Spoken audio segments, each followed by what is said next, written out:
Dans le service d'ingénierie d'Alstom à Petite-Forêt, le projet Grand Paris est depuis longtemps dans les ordinateurs. Jusqu'à 60 ingénieurs travailleront sur le futur métro parisien, dont les premières études sont déjà très avancées. C'est les types de trains que Grand Paris envisage à terme. Notre boulot, c'est de transformer ce qu'on a envisagé dans la phase d'offre en plan, en 3D et au final en un train qui roulera à une vitesse de 110 km/h. Ce train, le voici en image de synthèse.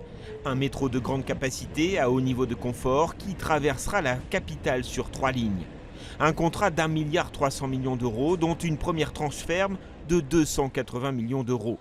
L'usine de Petite-Forêt produira d'abord 150 voitures, mais le potentiel à terme est de près d'1 millier.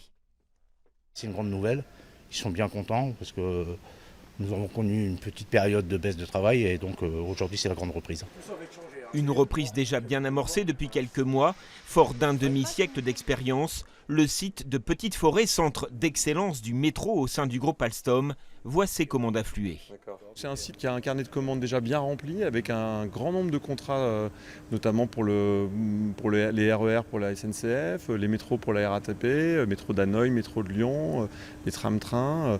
Mais par contre, ça vient compléter un carnet de commandes déjà bien rempli, et donc ça donne de la visibilité encore plus au site.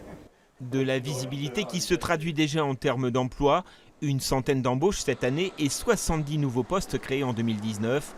Les premières rames sortiront de l'usine en 2022 pour une mise en service à Paris en 2024, juste avant l'ouverture des Jeux Olympiques.